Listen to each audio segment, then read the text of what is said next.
प्राचीन भारत के एक छोटे से राज्य में राजा धर्मसेन का शासन था। राजा न केवल पराक्रमी थे, बल्कि अपने न्यायप्रिय और बुद्धिमान स्वभाव के लिए प्रसिद्ध थे। परंतु उनकी एक समस्या थी।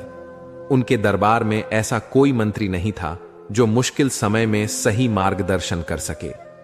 राजा ने कई बार मंत्रियों से राय मांगी, लेकिन उनकी सलाह हमेशा अधूरी और असंतोषजनक होती। राजा ने सोचा, मुझे ऐसे बुद्धिमान व्यक्ति की आवश्यकता है जो हर परिस्थिति में सही निर्णय लेने में मेरी मदद कर सके। एक दिन राजा ने पूरे राज्य में ऐलान करवाया, जो भी मुझे सच्ची बुद्धिमानी का रहस्य सिखाएगा, उसे मैं अपने दरबार में मुख्यमंत्री बनाऊंगा। इस घोषणा के बाद देश भर से ज्ञानी, साधु और विचारक राजा के पास आने लगे। हर कोई अपनी अपनी समझ के अनुसार राजा को ज्ञान देने की कोशिश करता, लेकिन राजा को किसी की बातें संतोषजनक नहीं लगी। उसी राज्य के एक छोटे से गांव में एक गरीब युवक रहता था। उसका नाम आर्यन था। वह बहुत साधारण जीवन जीता था, लेकिन उसमें अद्भुत जिज्ञासा और सीखने की लालसा थी। वह हमेशा गांव के बुजुर्गों, प्रकृति और पुस्तकों से सीखता रहता था। आर्यन ने राजा की घोषणा सुनी और सोचा, अगर मैं राजा को सच्ची बुद्धिमानी का रहस्य बता सका तो न केवल मेरा जीवन बदल जाएगा, बल्कि मैं पूरे राज्य के लिए कुछ अच्छा कर सकूंगा। आर्यन ने अपने गुरु से सलाह ली। गुरु ने मुस्कुराते हुए कहा, बेटा, सच्ची बुद्धिमानी सिर्फ ज्ञान से नहीं आती। इसे अनुभव, ध्यान और सही सोच से पाया जा सकता है। अगर तुम तैयार हो तो मैं तुम्हें 3 महत्वपूर्ण पाठ सिखाऊंगा। आर्यन ने विनम्रता से सिर झुकाया और गुरु के मार्गदर्शन में अपने सफर की शुरुआत की। गुरु ने आर्यन को एक शुष्क भूमि पर भेजा, जहां किसान अपनी फसल उगाने में असफल हो रहे थे। उन्होंने कहा, इन किसानों से बात करो, उनकी समस्याओं को समझो और फिर समाधान खोजो। आर्यन ने किसानों से मिलकर उनकी समस्याएं सुनी। हर किसान अपनी बात कहता, लेकिन उनमें से कोई भी एक दूसरे की समस्या को समझने की कोशिश नहीं कर रहा था। आर्यन ने धैर्यपूर्वक सभी को सुना और महसूस किया कि समस्या फसल उगाने की नहीं, बल्कि आपसी संवाद की कमी थी। आर्यन ने किसानों को इकट्ठा किया और उन्हें सुझाव दिया कि वे एक दूसरे के अनुभवों से सीखें। धीरे धीरे किसानों ने मिलकर काम करना शुरू किया और उनकी जमीन फिर से उपजाऊ हो गई। गुरु ने कहा, पहला पाठ यह है, बुद्धिमान व्यक्ति हमेशा दूसरों को सुनता है। धैर्य और सुनने की कला से बड़े विवाद हल किए जा सकते हैं। गुरु ने आर्यन को एक जंगल में भेजा, जहां एक नदी पर पुल टूटा हुआ था। आसपास के गांवों के लोग नदी पार करने के लिए परेशान थे। कई लोग जोखिम उठाकर नदी को पार करने की कोशिश करते और कभी कभी उनकी जान चली जाती। आर्यन ने देखा कि गांव के बुजुर्ग और युवा दोनों इस समस्या का हल निकालने की कोशिश कर रहे थे, लेकिन वे डर और असहमति के कारण निर्णय नहीं ले पा रहे थे। आर्यन ने साहस दिखाते हुए गांव वालों से कहा, अगर हम एक साथ काम करें तो हम कुछ ही दिनों में नया पुल बना सकते हैं। हमें डरने की जरूरत नहीं है। उसने उन्हें काम में बांट दिया और खुद भी मेहनत की। कुछ ही दिनों में नया पुल बन गया और लोग खुशी खुशी नदी पार करने लगे। गुरु ने कहा, दूसरा पाठ यह है, बुद्धिमान व्यक्ति न केवल सोचता है, बल्कि सही समय पर साहसिक निर्णय भी लेता है। गुरु ने आर्यन को आखिरी बार एक ऐसी जगह भेजा जहां 2 गांवों के बीच जल स्रोत को लेकर झगड़ा चल रहा था। दोनों गांव एक दूसरे पर आरोप लगा रहे थे और युद्ध की स्थिति बन गई थी। आर्यन ने देखा कि दोनों गांव जल स्रोत से पानी खींच सकते थे, लेकिन वे केवल अपने स्वार्थ के बारे में सोच रहे थे। उसने दोनों गांवों के मुखियाओं को बुलाया और समझाया, अगर आप दोनों पानी का उचित बंटवारा करें और अपने अपने हिस्से में इसे संरक्षित करने की कोशिश करें, तो यह स्रोत हमेशा के लिए आपका साथ देगा। मुखिया पहले झिझके, लेकिन आर्यन की विनम्रता और भलाई के दृष्टिकोण ने उन्हें सहमत कर दिया। उन्होंने पानी का बंटवारा किया और समस्या हल हो गई। गुरु ने कहा, तीसरा पाठ यह है, बुद्धिमान व्यक्ति हमेशा विनम्र होता है और दूसरों की भलाई के बारे में सोचता है। इन 3 पाठों को सीखने के बाद आर्यन राजा के दरबार में पहुंचा। राजा ने उससे पूछा, क्या तुम मुझे सच्ची बुद्धिमानी का रहस्य बता सकते हो? आर्यन ने नम्रता से कहा, हे राजन, बुद्धिमानी कोई रहस्य नहीं है। यह 3 गुणों में निहित है, धैर्य और सुनने की कला, साहसिक निर्णय लेना, विनम्रता और दूसरों की भलाई का सोच। जब कोई व्यक्ति इन गुणों को अपनाता है तो वह न केवल अपने जीवन को बेहतर बनाता है बल्कि दूसरों के लिए भी प्रेरणा बनता है। राजा धर्मसेन आर्यन की बातों से अत्यंत प्रभावित हुए। उन्होंने उसे अपना मुख्यमंत्री बना लिया और राज्य में इन 3 गुणों को अपनाने का आदेश दिया। आर्यन की बुद्धिमानी और निस्वार्थता ने राज्य को एक नया आयाम दिया। लोग उसकी सराहना करने लगे और उसकी प्रशंसा दूर दूर तक फैल गई। यह कहानी हमें सिखाती है कि सच्ची बुद्धिमानी केवल पुस्तकों या ज्ञान में नहीं बल्कि हमारे व्यवहार, निर्णय और दृष्टिकोण में होती है। जब हम धैर्य से सुनते हैं। दोस्तों, किसी ने क्या खूब कहा है कि जिंदगी को बदलने का कोई रिमोट कंट्रोल नहीं होता। अगर आपको अपनी जिंदगी बदलनी है तो उठो, जागो और इसे खुद बदलो। नमस्कार दोस्तों। तो दोस्तों, प्रभावशाली होना, लोगों का चहेता होना किसको पसंद नहीं है। जब लोग हमें पसंद करते हैं तो इसके कई सारे फायदे भी हैं, जैसे कि आप कभी अकेले नहीं होंगे आपके किसी काम में हाथ बटाने के लिए, और आपसे प्यार करने वाले लोग आपके साथ होते हैं, या जैसे आपके लिए लोगों की रजामंदी पाना या उनका समर्थन पाना आसान हो जाता है आपके साथ कोई काम करने में। लेकिन प्रभावशाली होना कोई आसान चीज नहीं है। इसीलिए इस वीडियो में हम बात करेंगे उन 7 आदत के बारे में जिन्हें अपनाकर कोई भी साधारण से साधारण व्यक्ति भी एक प्रभावशाली व्यक्ति बन सकता है। और अगर आप इन आदतों को अपने जीवन में अपनाते हैं तो फिर आपको पता भी नहीं चलेगा और आपके आसपास के लोग आपसे प्रभावित होते रहेंगे। आप जहां भी जाएंगे लोग आपके तरफ खींचे चले आएंगे। तो चलिए आज की कहानी शुरू करते हैं। दूर किसी गांव में एक हरीश नाम का लड़का रहता था। वह इस बात से परेशान था कि वह प्रभावी इंसान नहीं है। वह बहुत कोशिश करने के बावजूद भी वह अपनी बातों, अपने काम और अपने स्वभाव से लोगों को प्रभावित नहीं कर पा रहा था। उसकी हार्दिक इच्छा थी कि वह एक ऐसा इंसान बने जिसकी सब बात माने, जिसके साथ सब काम करना चाहे और अपना समय बिताना चाहे। लेकिन उसके साथ सब कुछ उल्टा हो रहा था। ना तो कोई उसके साथ समय बिताना पसंद करता था और ना ही कोई उसकी बातों को गंभीरता से लेता था। कुल मिलाकर लोगों के बीच वह तो वह था, लेकिन हमेशा खुद को अकेला ही महसूस करता। उसके उपस्थित होने या ना होने से किसी को कुछ खास फर्क नहीं पड़ता था। इन सब घटनाओं की वजह से उसका आत्मविश्वास भी दिन प्रतिदिन कम होता जा रहा था। अपनी ऐसी हालत को देखकर वह बहुत ही उदास और परेशान रहने लगा। जिस शहर में हरीश रहता था उसी नगर के बाहर एक बौद्ध भिक्षु भी रहते थे। वह बौद्ध भिक्षु अपने अति प्रभावशाली व्यक्तित्व के लिए प्रसिद्ध थे। जो भी उनसे मिलता वह उनसे प्रभावित हो जाता था। बिना उनसे मिले नहीं रह पाते। उनके लिए जरूरी है तो कभी भी एक प्रभावशाली व्यक्ति बात करने का तरीका, उनके हाव भाव और उनका लोगों को समझना और समझाने का तरीका बहुत ही प्रभावी और आकर्षक था। सभी कहते थे कि वह एक बहुत ही प्रभावशाली व्यक्ति हैं, जिनके व्यक्तित्व में ऐसा जादू है जो किसी को भी मोहित कर देता है। एक दिन शाम के समय वह लड़का उदास मन के साथ तालाब के किनारे बैठा हुआ था। तभी उसका एक मित्र उसके पास आता है और कहता है, दोस्त, मुझे तुम्हारी समस्या का हल मिल गया। यह सुनकर हरीश बहुत अधिक खुश हो जाता है और पूछता है, क्या समाधान है? तभी उसका दोस्त बताता है कि मुझे एक ऐसे बौद्ध भिक्षु के बारे में पता चला है जो एक प्रभावशाली व्यक्तित्व के मालिक हैं, और मुझे पूरा भरोसा है कि उनके पास तेरी इस समस्या का समाधान अवश्य होगा। यह सुनकर हरीश उसकी बातों से सहमत हो गया। हरीश तुरंत ही उन बौद्ध भिक्षुक से मिलने के लिए निकल पड़ता है और उन्हें सारी समस्या बताता है कि कैसे वह एक प्रभावशाली इंसान बनना चाहता है, लेकिन बहुत कोशिश करने के बाद भी वह ऐसा इंसान नहीं बन पा रहा है। बौद्ध भिक्षु ने हरीश की बात पूरे ध्यान से सुनी और फिर कहा, तो तुम चाहते क्या हो? हरीश ने कहा, लोग कहते हैं कि आपका व्यक्तित्व बहुत ही प्रभावशाली है, तो मैं आपकी तरह ही अपना व्यक्तित्व भी प्रभावशाली कैसे बना सकता हूं? यह सुन बौद्ध भिक्षु ने गंभीर होकर कहा, सबसे पहले तो तुम यह समझो कि एक प्रभावशाली इंसान बनने के लिए अच्छा व्यक्तित्व यानी अच्छी पर्सनालिटी नहीं बल्कि चरित्र का होना जरूरी है। क्योंकि अगर सिर्फ किसी इंसान का व्यक्तित्व अच्छा है तो वह कुछ समय के लिए तो लोगों को प्रभावित कर सकता है, लेकिन बहुत ही जल्दी लोग यह समझ जाएंगे कि उसके काम के पीछे कोई ना कोई मतलब है, कोई उद्देश्य है।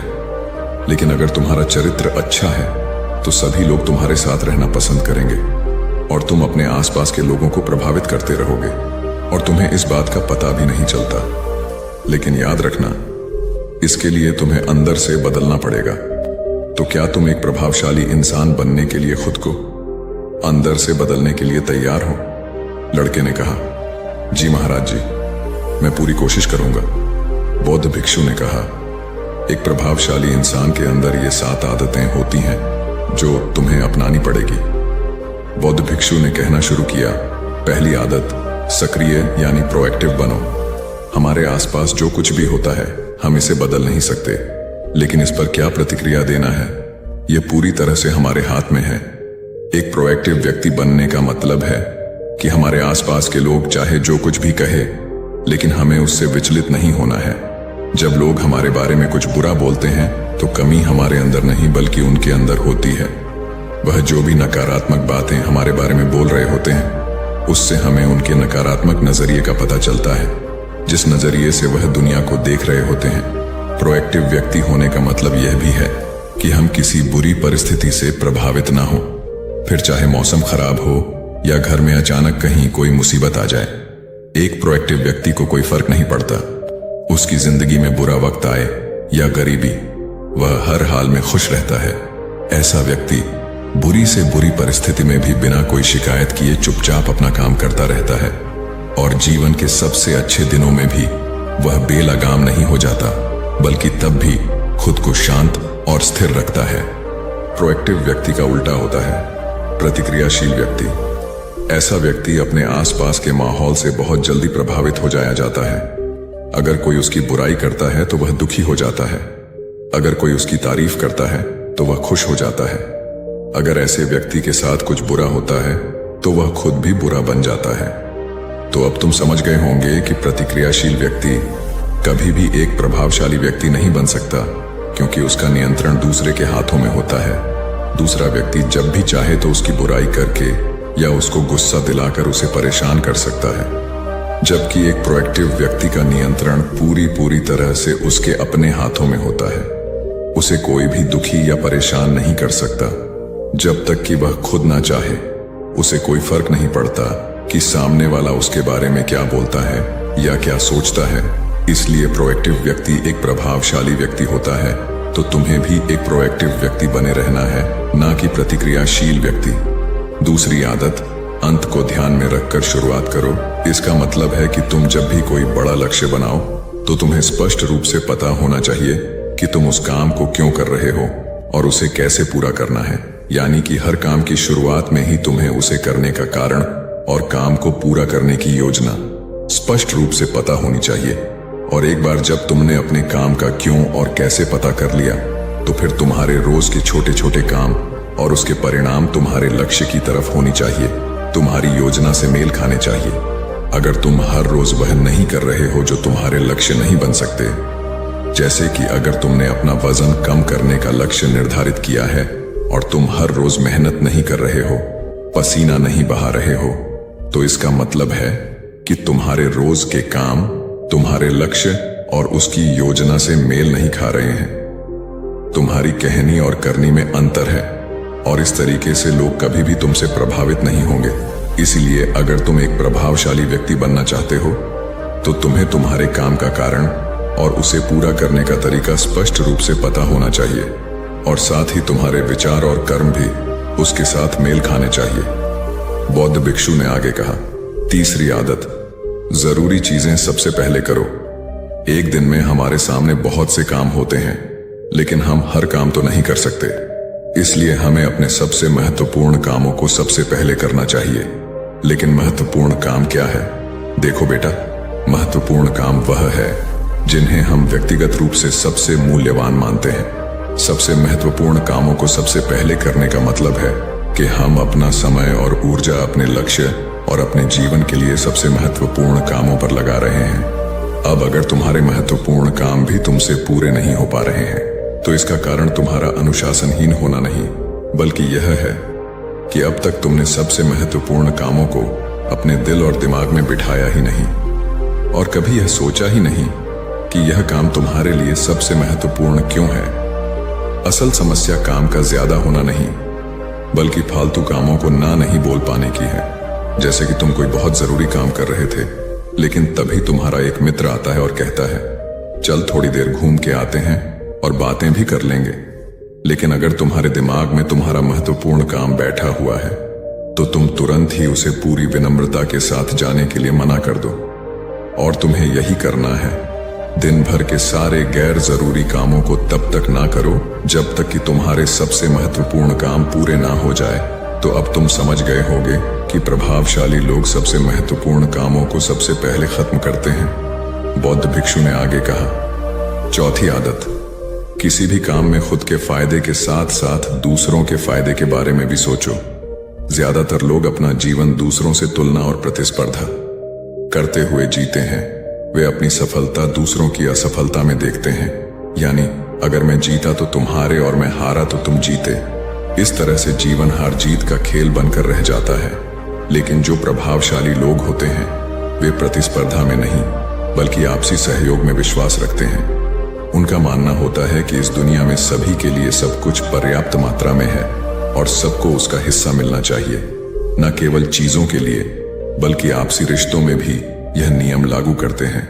जैसे कि जब भी उनका किसी के साथ कोई मतभेद होता है तो वे बात को मन में रखने की बजाय उस इंसान के साथ खुलकर उस बारे में बात करते हैं और कोई बीच का ऐसा रास्ता निकालते हैं जो दोनों के लिए फायदेमंद हो, जिसमें दोनों की जीत हो, न कि सामने वाला ठगा हुआ महसूस करें। और ऐसा करके वह आपसी मनमुटाव को खत्म करते हैं, साथ ही रिश्तों को पहले से भी ज्यादा मजबूत बना लेते हैं। तो अब तुम समझ गए होगे कि प्रभावशाली बनने के लिए तुम्हें खुद के अलावा सामने वाले के फायदे के बारे में भी सोचना होता है। पांचवी आदत, पहले खुद दूसरों को समझने का प्रयास करो, फिर उनसे उम्मीद करो कि वह तुम्हारी बात को समझेंगे। किसी के साथ भी बातचीत करने का सबसे अच्छा तरीका यह है कि सबसे पहले हम यह समझने की कोशिश करें कि आखिर सामने वाला कहना क्या चाहता है। बल्कि मैं तो कहूंगा कि किसी भी इंसान की बात को सुनने और समझने का सबसे अच्छा तरीका है कि हम खुद को उसकी जगह पर रखकर सोचें। तब जाकर हम सही तरीके से समझ पाएंगे कि आखिरकार सामने वाला हमसे कहना क्या चाहता है।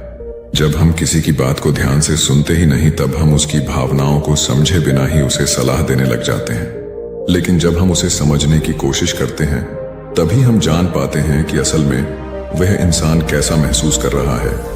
और जब हम इस तरीके से किसी की बात सुनते हैं, तब जाकर हम उस इंसान को कुछ अच्छी सलाह दे पाएंगे या सच में उसकी कुछ मदद कर पाएंगे। ज्यादातर लोग बातचीत के दौरान सिर्फ यही कहते रहते हैं कि अगर तुम्हारी जगह मैं होता तो ऐसा करता, या फिर एक बार मेरी बात मानकर तो देखो। लेकिन वह कभी भी यह समझने का प्रयास नहीं करते कि सामने वाला व्यक्ति क्या कर रहा है। और इसका परिणाम यह होता है कि सामने वाला उन पर कभी भरोसा नहीं करता और फिर ना ही कभी अपनी समस्याएं उनके पास लेकर आता है। इसलिए अगर तुम सच में किसी की मदद करना चाहते हो तो सबसे पहले उन्हें समझने का प्रयास करो। ऐसा करके तुम उनका विश्वास जीत पाओगे और उन्हें इस बात का भरोसा हो जाएगा कि तुम्हारे काम के पीछे किसी भी प्रकार का कोई लाभ या उद्देश्य नहीं है। तुम तो बस उनकी मदद करना चाहते हो और फिर इस तरीके से वह भी तुम्हें समझना शुरू कर देंगे। और यही है प्रभावशाली इंसान बनने का पांचवा नियम, बौद्ध भिक्षु ने आगे कहा। छठा नियम, प्रभावशाली लोग आपसी तालमेल और सहयोग के साथ काम करते हैं। वह लोग जो दूसरों को प्रभावित करते हैं इस बात को अच्छे से समझते हैं कि दो दिमाग हमेशा ही एक दिमाग से बेहतर होते हैं। इसलिए वह एक दूसरे का सहयोग करके किसी भी समस्या का समाधान निकालने की कोशिश करते हैं। लेकिन इंसानी स्वभाव के कारण आपसे तालमेल बैठाना इतना आसान नहीं होता, क्योंकि सबके अनुभव और दुनिया को देखने का दृष्टिकोण अलग अलग होता है और प्रभावशाली लोग इस बात को भी समझते हैं। इसीलिए वह एक दूसरे के विचार और दृष्टिकोण को समझने और स्वीकारने का प्रयास करते हैं और आपसी मतभेद को भुलाकर साथ काम करते हैं, क्योंकि वह समझते हैं कि हर इंसान का अपना अनुभव, सोच और विशेषताएं होती हैं। जब अलग अलग खूबियों, अनुभवों और सोच वाले इंसान एक साथ मिलकर काम करते हैं तो उस काम का परिणाम एक इंसान की तुलना में कहीं ज्यादा अच्छा और नया होता है। इसलिए प्रभावशाली लोग अलग अलग सोच रखने वाले लोगों के साथ मिलजुल कर काम करना पसंद करते हैं, ताकि वे नई चीजें सीख सकें और कुछ नया और सबसे अलग अनुभव पा सके। बौद्ध भिक्षु ने आगे कहा कि प्रभावशाली लोग अंतिम मदद के लिए खुद को शारीरिक, मानसिक, भावनात्मक और आध्यात्मिक रूप से तरोताजा रखने के लिए रोज कुछ न कुछ करते हैं। प्रभावशाली लोग इस बात को अच्छे से समझते हैं कि अगर उनके जीवन में कोई सबसे महत्वपूर्ण चीज है तो वह है उनका शरीर और उनका दिमाग, और वह इसे मजबूत और ताजगी से रखने के लिए रोज कुछ नया सीखते और करते हैं।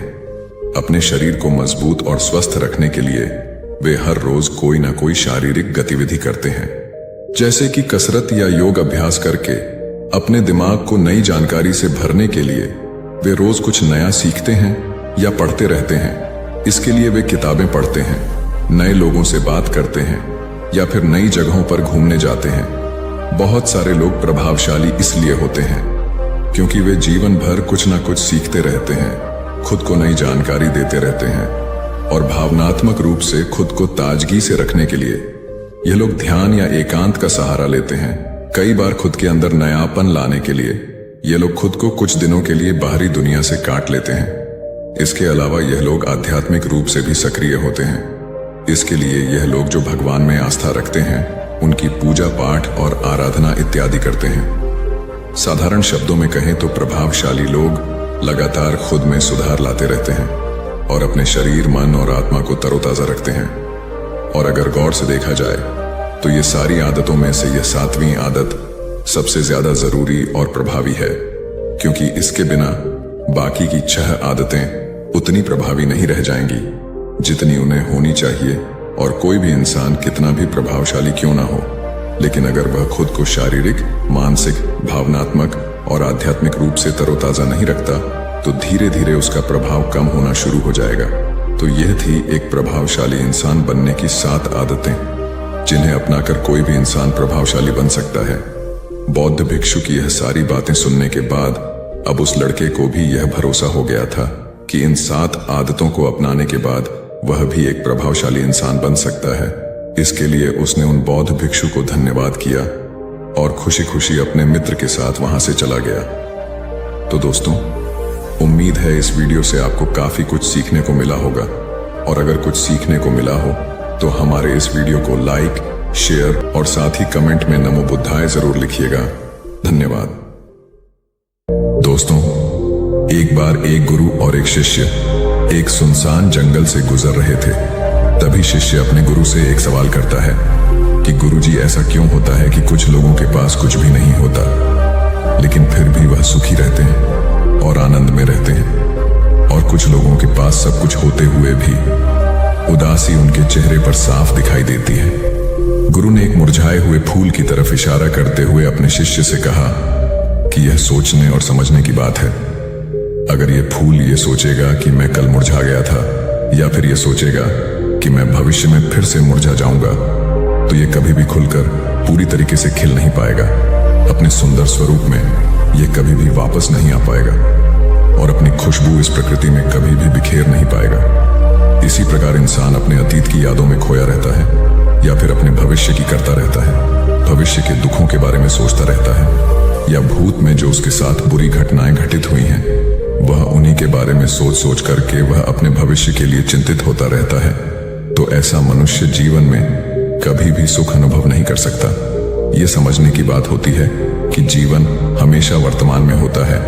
अतीत और भविष्य की कल्पनाएं हमेशा मनुष्य को मृत्यु की तरफ ले जाती हैं। इसलिए यह जरूरी हो जाता है कि जिस प्रकार हम अपने शरीर की देखभाल करते हैं, उसे बीमारियों से दूर रखने के लिए उसके अंदर से गंदगी भी साफ करते रहते हैं। ठीक उसी प्रकार समय समय पर हमें अपने मन और मस्तिष्क की भी गंदगी को साफ करते रहना चाहिए, उसकी धुलाई करते रहना चाहिए। इससे आपकी बुद्धि की क्षमता तो तेज होगी ही होगी, साथ ही साथ आप हमेशा आनंद में रहने का रहस्य भी जान पाएंगे। शिष्य ने सवाल किया कि गुरुदेव, इससे पहले कि हम मन और मस्तिष्क पर चर्चा शुरू करें, इससे पहले मैं यह जानना चाहता हूं कि जिन लोगों के पास सब कुछ होता है वह दुखी क्यों रहते हैं, और जिन लोगों के पास कुछ भी नहीं होता है वे अक्सर आनंद में क्यों होते हैं?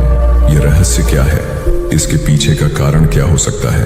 गुरु ने उत्तर दिया कि कुछ लोग जीवन में जब सब कुछ हासिल कर लेते हैं और सब कुछ हासिल कर लेने के बाद उन्हें सब चीजों की व्यर्थता का पता चल जाता है।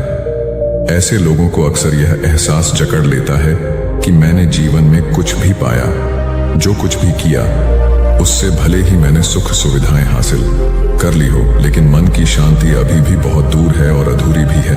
उस तक मैं पहुंच नहीं पाता। सब कुछ पाकर भी मैं अपने मन को जान नहीं पाया।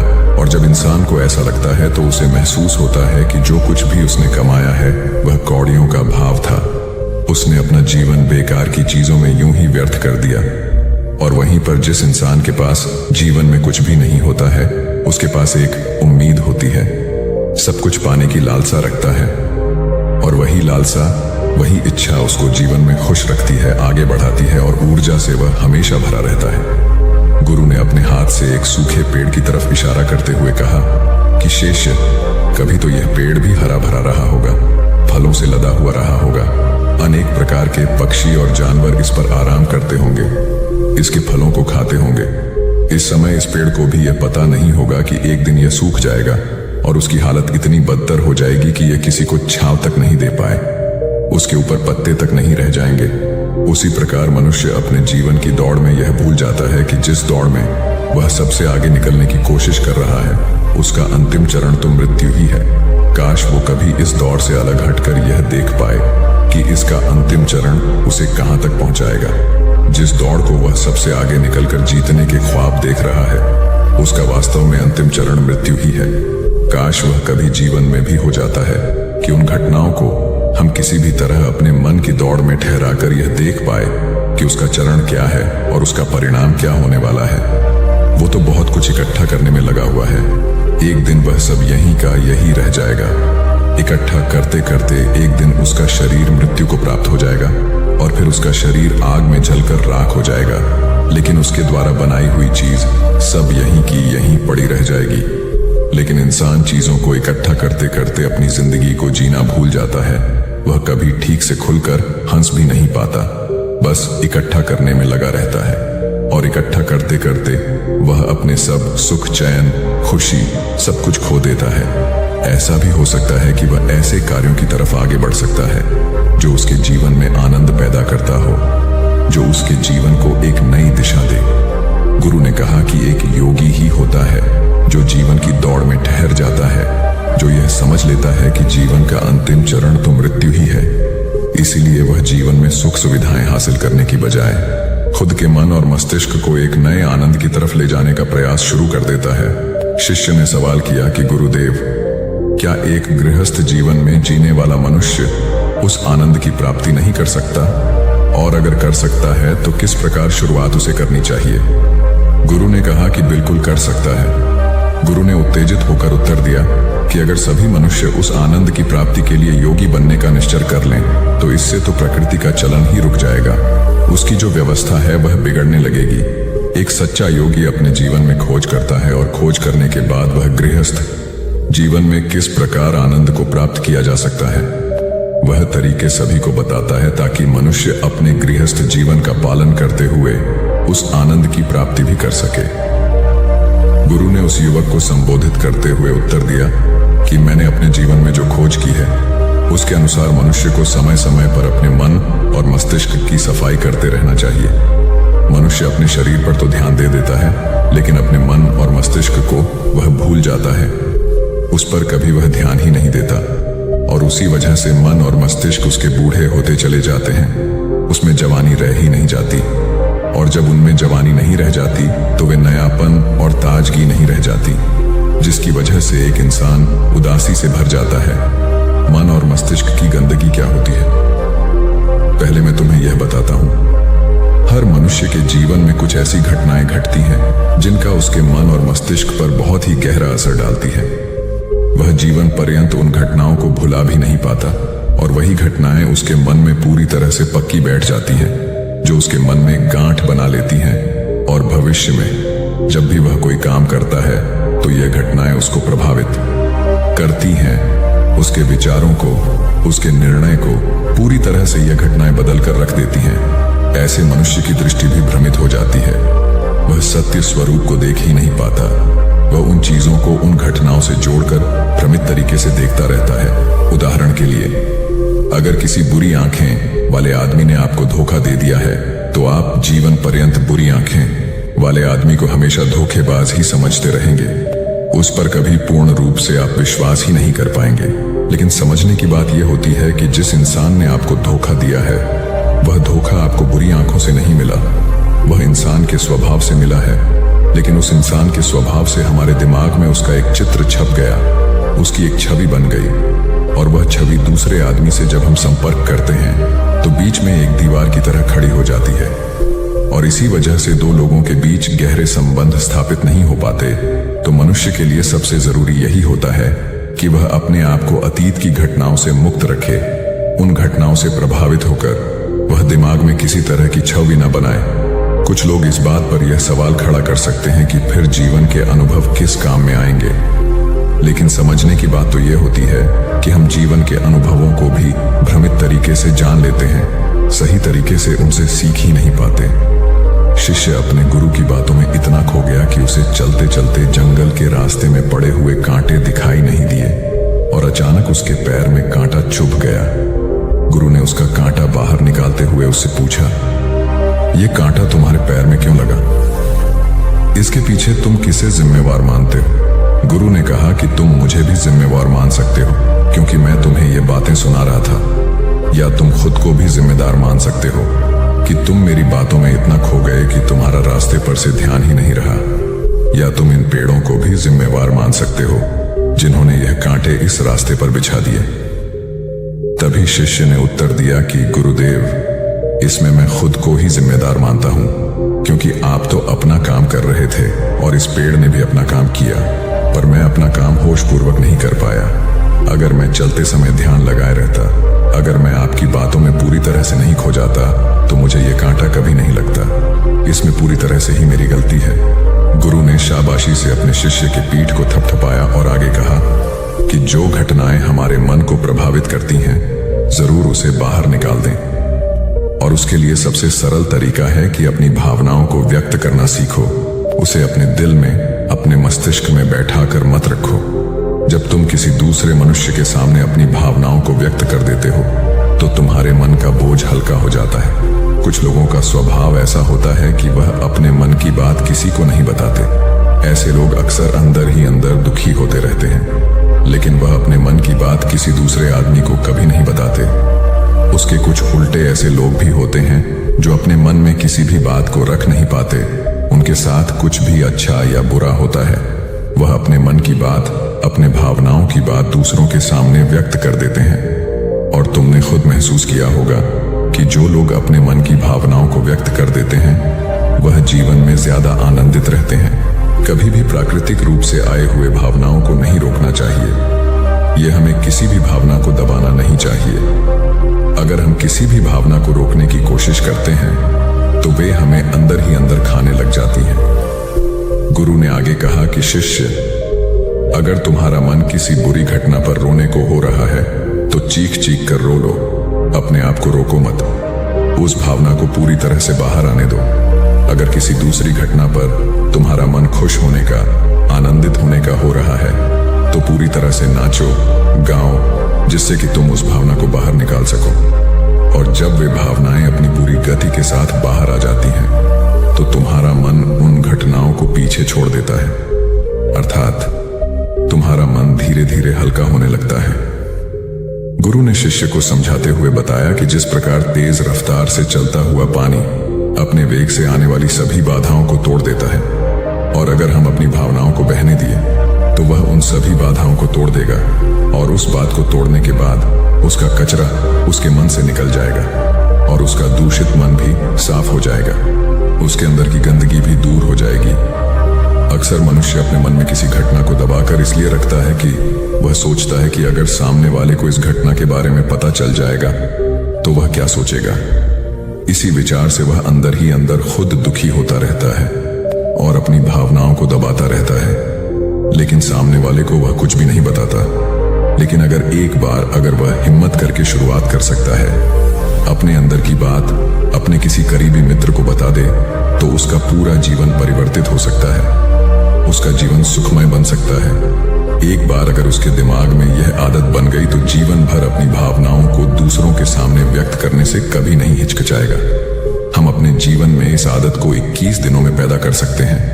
21 दिनों तक अगर सही तरीके से हम अभ्यास करें तो हमारा दिमाग पूरी तरह से भावनाओं से मुक्त हो सकता है। यह 21 दिनों का अभ्यास इस प्रकार है। 21 दिनों तक सबसे पहली बात जो आपको याद रखनी है कि अपने मन में किसी भी बात को दबाकर नहीं रखना है। अगर हम किसी मनुष्य के बारे में अच्छा सोचते हैं तो हम उसे करें, अगर बुरा भी सोचते हैं तो भी उसे व्यक्त करें। परिणाम भूल जाएं कि परिणाम क्या होंगे, सिर्फ अपने दिमाग की धुलाई करने पर विश्वास रखें। इससे आपके दिमाग में एक अद्भुत साहस पैदा होगा। गुरु ने आगे कहा कि शिष्य, जब आप किसी मनुष्य के बारे में वह सब बता पाएंगे जो आप उसके बारे में सोचते हैं, तो आप खुद सोचिए कि आपका खुद के ऊपर कितना विश्वास बढ़ जाएगा। आपके मन के सारे दोष खत्म हो जाएंगे। हो सकता है कि इसमें आपको चुनौतियों का सामना करना पड़े, लेकिन जहां चुनौतियां नहीं होती हैं वहीं कुछ अभ्यास भी नहीं होता है। अभ्यास हमेशा चुनौतियों से भरा होना चाहिए। इससे आप सत्य वचन बोलने का अभ्यास भी कर पाएंगे। अक्सर हम दूसरों को प्रभावित करने के लिए वह सब बोलते रहते हैं जो उन्हें अच्छा लगता हो, लेकिन वह नहीं बोलते जो हम उनके बारे में सचमुच सोचते हैं। और यही हमारे सबसे बड़ी भूल हो जाती है, जिससे हमारा पूरा अस्तित्व झूठा बनकर रह जाता है। और अपनी भावनाओं को व्यक्त करते समय यह भी जरूर ध्यान रखें कि आपके अंदर जो भावनाएं उस इंसान के प्रति उठ रही हैं, उसके पीछे का मूलभूत कारण क्या है। उदाहरण के लिए, जब एक नौकर अपने मालिक के लिए कोई काम करता है और वह काम अच्छे से नहीं कर पाता है, तो मालिक उसे डांट फटकार देता है, जिससे उसके अंदर उसके प्रति क्रोध की भावनाएं उठने लगती हैं। लेकिन समझने की बात यह होती है कि मालिक तो आपको कहेगा ही, वह तो डांटेगा ही। अगर आप अच्छे से काम नहीं करेंगे, अगर आप काम अच्छे से कर रहे हैं और फिर भी आपका मालिक आपके साथ उचित व्यवहार नहीं कर रहा है, तो आप खुलकर अपने मालिक को अपनी भावनाएं व्यक्त कर सकते हैं, बिना यह सोचे कि इसका परिणाम क्या होगा। अगर आप इस भावना को उठाएंगे नहीं तो आप अपनी नजरों में खुद ही नीचे गिरने लग जाएंगे। आपका आत्मविश्वास बिल्कुल खत्म हो जाएगा। दूसरा अभ्यास जो तुम्हें 21 दिनों तक करना है वह यह है कि जो भी घटनाएं तुम्हारे साथ घटित होती हैं, कम से कम आपके जीवन में एक ऐसा इंसान होना चाहिए जिसके सामने तुम अपने दिल की बात रख सकते हो। चाहे अच्छी बात हो, चाहे बुरी बात हो, वह सब बातें तुम बिना कुछ सोचे विचारे, बिना कुछ डर से कि वो इंसान तुम्हारे बारे में क्या सोचेगा, तुम उस इंसान को अपनी सारी बातें बता सको और वह इंसान तुम्हारी सारी बातें सुनने के बाद तुम्हारे लिए कोई छवि पैदा ना करें। ऐसे इंसान अपने जीवन में खोजो और उनके सामने अपनी सारी भावनाएं व्यक्त करने की कोशिश करो। दिन में जो कुछ भी घटित होता है, अच्छा लगता है या बुरा होता है, किसी के प्रति आकर्षण होता है, उसको एक दोस्त की तरह बताने का प्रयास करें। इससे यह पता चल जाएगा कि तुम्हारा मन घटनाओं के प्रति किस प्रकार की भावनाएं पैदा करता है। तुम अपने मन की सारी बातें कह दो ताकि तुम्हारे अंदर की भावनाएं, तुम्हारे अंदर में जो विचार उत्पन्न हो रहे हैं वह पूरी तरह खाली हो जाएं। तीसरा अभ्यास जो तुम्हारे मन को खाली रखेगा वह है योग्य निद्रा का अभ्यास। देखते ही देखते यह चर्चा खत्म करते हुए गुरु और शिष्य उस जंगल को पार करके अपने आश्रम में पहुंच चुके थे। तो दोस्तों, उम्मीद है इस वीडियो से आपको काफी कुछ सीखने को मिला होगा, और अगर कुछ सीखने को मिला हो तो हमारे इस वीडियो को लाइक, शेयर, सब्सक्राइब जरूर कर लीजिएगा और साथ ही कमेंट में नमो बुद्धाय जरूर लिखिएगा। धन्यवाद। अरे यह भी कोई काम है। इसके बाद उन्होंने ढेर सारे तथ्यों के साथ अपने काम को महत्वहीन बताने की कोशिश की। उन्होंने यह भी कहा कि इस समय जो काम मेरे जिम्मे है उसके आधार पर दूसरे संस्थान में नौकरी भी नहीं मिलेगी। इस बात को मुकेश के रिपोर्टिंग मैनेजर मिस्टर कुमार को बताया गया। वह सुलझे हुए इंसान हैं। उन्होंने तरीके से मुकेश को समझाया कि उनका काम कैसे महत्वपूर्ण है। मिस्टर कुमार ने उनसे पूछा, मुकेश पहले अपने काम के बारे में बताइए।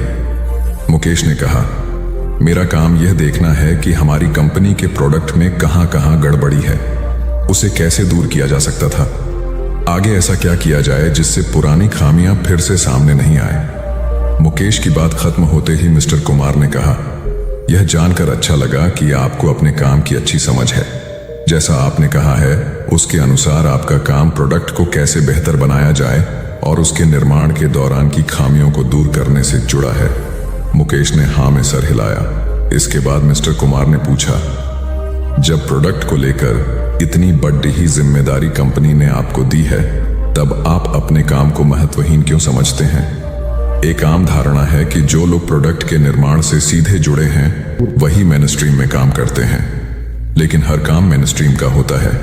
अगर ऐसा नहीं होता तो कंपनी आपके ऊपर खर्च नहीं करती।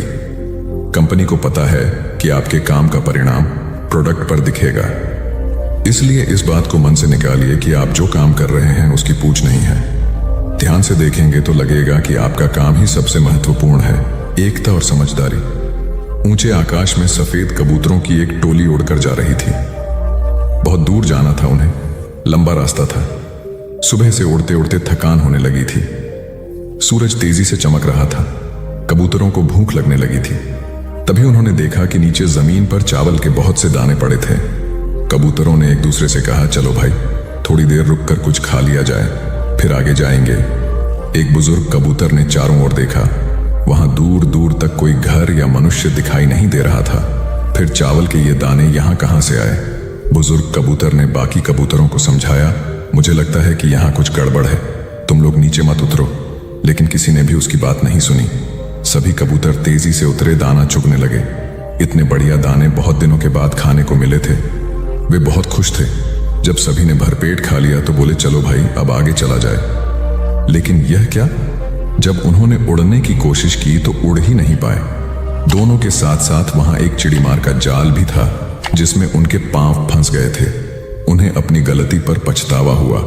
बूढ़ा कबूतर पेड़ पर बैठकर सब देख रहा था। उसने जब अपने साथियों को मुसीबत में देखा तो फौरन उड़ा और चारों ओर देखा।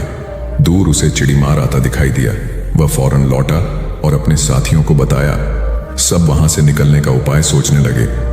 तब बूढ़े कबूतर ने कहा, दोस्तों, एकता में बड़ी शक्ति होती है। सब एक साथ उड़ड होगे तो जाल तुम्हें रोक नहीं पाएगा। उसने गिना, 1 2 3। उड़ो। सारे कबूतरों ने एक साथ जोर लगाया और जाल उनके साथ उठने लगा।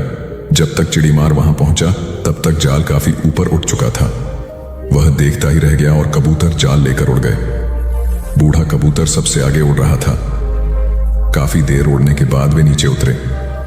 वहां कबूतरों के दोस्त चूहे रहते थे। चूहों ने अपने तेज दांतों से जाल काट दिया। इस तरह बूढ़े कबूतर की समझदारी और साथ मिलकर काम करने से सभी कबूतर बच गए। एक शहर में एक बहुत अमीर व्यक्ति रहता था। उसका नाम तो था धनीमल, लेकिन था वह बेहद कंजूस। उसका कहना था कि अगर आप अपना पैसा अपने पास रखेंगे तो सबको पता चल जाएगा कि आपके पास बहुत पैसे हैं। फिर चोर डाकू आपके पीछे पड़ जाएंगे और सारा पैसा गुजरात को आकर गड्ढे में देख लेता था कि उसका सोना वहां है या नहीं। उसे विश्वास था कि कोई भी चोर इस जगह के बारे में नहीं जान पाएगा, लेकिन ऐसा नहीं हुआ। धीरे धीरे पूरे शहर में यह चर्चा होने लगी कि धनीमल रात में शहर के बाहर जाकर कुछ करता है। एक रात जब उसने गड्ढा खोद कर देखा तो सोना वहां से गायब था। उसे गहरा सदमा लगा और वह चीख कर रोने लगा। उसके रोने की आवाज सुनकर बहुत से लोग वहां आ गए। धनीमल रो रो कर अपना दुख बताने लगा। तब उसके एक पड़ोसी से उसे कहा, धनीमल, तुम एक भारी पत्थर इस गड्ढे में रख दो और समझ लो कि वही तुम्हारा सोना है। यह सुनकर धनीमल को बहुत गुस्सा आया। तुम मेरे सोने को पत्थर जैसे बता रहे हो। वह बोला, देखो धनीमल, वह सोना तुम कभी इस्तेमाल तो करते नहीं थे। एक पत्थर की तरह यहां उसे दबा कर रख दिया था, तो फिर यहां सोना हो या पत्थर, क्या फर्क पड़ जाता है? उसका पड़ोसी बोला, बात तो ठीक ही थी। धनीमल ने बहुमूल्य सोने को पत्थर के समान मूल्यहीन बना दिया था। उसके बाद धनीमल ने मेहनत करके फिर पैसे कमाए, लेकिन अब वह कंजूस नहीं रहा था। अपने पैसे को वह अपने ऊपर और दूसरे लोगों की सहायता के लिए खर्च करता था। अंधी का बेटा। एक औरत थी जो अंधी थी, जिसके कारण उसके बेटे को स्कूल में बच्चे चिढ़ाते थे कि अंधी का बेटा आ गया। हर बात पर उसे ये शब्द सुनने को मिलता था कि अंधी का बेटा, इसलिए वो अपनी माँ से चिढ़ता था। उसे कहीं भी अपने साथ लेकर जाने में हिचकता था, उसे नापसंद करता था। उसकी माँ ने उसे पढ़ाया और उसे इस लायक बना दिया कि वो अपने पैरों पर खड़ा हो सके। लेकिन जब वो बड़ा आदमी बन गया तो अपनी माँ को छोड़ अलग रहने लगा। एक दिन एक बूढ़ी औरत उसके घर आई और गार्ड से बोली, मुझे तुम्हारे साहब से मिलना है। जब गार्ड ने अपने मालिक से बोल तो मालिक ने कहा कि बोल दो मैं अभी घर पर नहीं हूं। गार्ड ने जब बुढ़िया से बोला कि वो अभी नहीं है तो वो वहां से चली गई। थोड़ी देर बाद जब लड़का अपनी कार से ऑफिस के लिए जा रहा होता है तो देखता है कि सामने बहुत भीड़ लगी है, और जानने के लिए कि वहां क्यों भीड़ लगी है वह वहां गया तो देखा उसकी माँ वहां मरी पड़ी थी। उसने देखा कि उसकी मुट्ठी में कुछ है। उसने जब मुट्ठी खोली तो देखा कि एक लेटर जिसमें यह लिखा था कि बेटा, जब तू छोटा था तो खेलते वक्त तेरी आंख में सरिया ढंस गई थी और तू आंधा हो गया था, तो मैंने तुम्हें अपनी आंखें दे दी थी। इतना पढ़कर लड़का जोर जोर से रोने लगा। उसकी माँ उसके पास नहीं आ सकती थी। दोस्तों, वक्त रहते ही लोगों की वैल्यू करना सीखो। माँ बाप का कर्ज हम कभी नहीं चुका सकते। हमारी प्यास का अंदाज भी अलग है दोस्तों। कभी समंदर को ठुकरा देते हैं तो कभी आंसू तक पी जाते हैं। जीवन साथी सबसे अजीज होता है। कॉलेज में हैप्पी मैरिड लाइफ पर एक कार्यक्रम हो रहा था जिसमें कुछ शादीशुदा जोड़े हिस्सा ले रहे थे। जिस समय प्रोफेसर मंच पर आए, उन्होंने नोट किया कि सभी पति पत्नी शादी पर जोक कर हंस रहे थे। ये देखकर प्रोफेसर ने कहा कि चलो पहले एक गेम खेलते हैं, उसके बाद अपने विषय पर बातें करेंगे। सभी खुश हो गए और कहा, कौन सा गेम? प्रोफेसर ने एक मैरिड लड़की को खड़ा किया और कहा कि तुम ब्लैक बोर्ड पे ऐसे 25-30 लोगों के नाम लिखो जो तुम्हें सबसे अधिक प्यारे हों।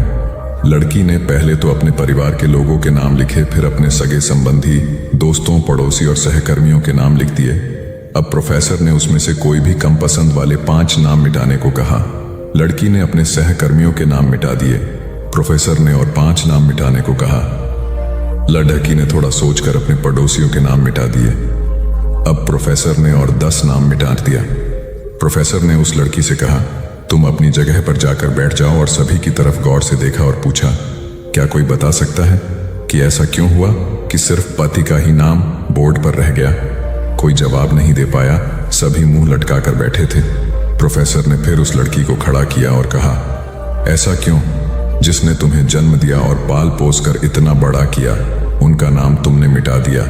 और तो और तुमने अपनी कोख से जिस बच्चे को जन्म दिया, उसका भी नाम तुमने मिटा दिया। लड़की ने जवाब दिया कि अब मम्मी पापा बूढ़े हो चुके हैं। कुछ साल के बाद वो मुझे और इस दुनिया को छोड़ के चले जाएंगे। मेरा बेटा जब बड़ा हो जाएगा तो जरूरी नहीं कि वो शादी के बाद मेरे साथ ही रहे, लेकिन मेरे पति जब तक मेरी जान में जान है तब तक मेरा आधा शरीर बन के मेरा साथ निभाएंगे। इसलिए मेरे लिए सबसे अजीज मेरे पति हैं। प्रोफेसर और बाकी स्टूडेंट ने तालियों की गूंज से लड़की को सलामी दी। प्रोफेसर ने कहा, तुमने बिल्कुल सही कहा कि तुम और सभी के बिना रह सकती हो, पर अपने आधे अंग अर्थात अपने पति के बिना नहीं रह सकती। मजाक मस्ती तक तो ठीक है, पर हर इंसान का अपना जीवन साथी ही उसको सबसे ज्यादा अजीज होता है। दिमाग का इस्तेमाल कर पक्ष में करें परिस्थितियां। एक शेर जंगल में शिकार पर निकला था। एक लोमड़ी अचानक उसके सामने आ गई। लोमड़ी को लगा कि अब उसे कोई नहीं बचा सकता है, लेकिन उसने हार नहीं मानी और अपनी जान बचने के लिए एक तरकीब सोची। लोमड़ी ने शेर से कड़े शब्दों में कहा, तुम्हारे पास इतनी ताकत नहीं कि मुझे मार सको। यह सुनकर शेर थोड़ा अचंभित हुआ। उसने पूछा, तुम ऐसा कैसे कह सकती हो? लोमड़ी ने अपनी आवाज और जैसी परेशानी बार बार नहीं आती, अगर आती भी है तो आसानी से हल हो जाती है। सिकंदर की बात सुनकर रोहित को अपनी गलती का एहसास हुआ। उसे एहसास हुआ कि शुरुआती सफलता के बाद उसने सीखना एकदम छोड़ दिया था।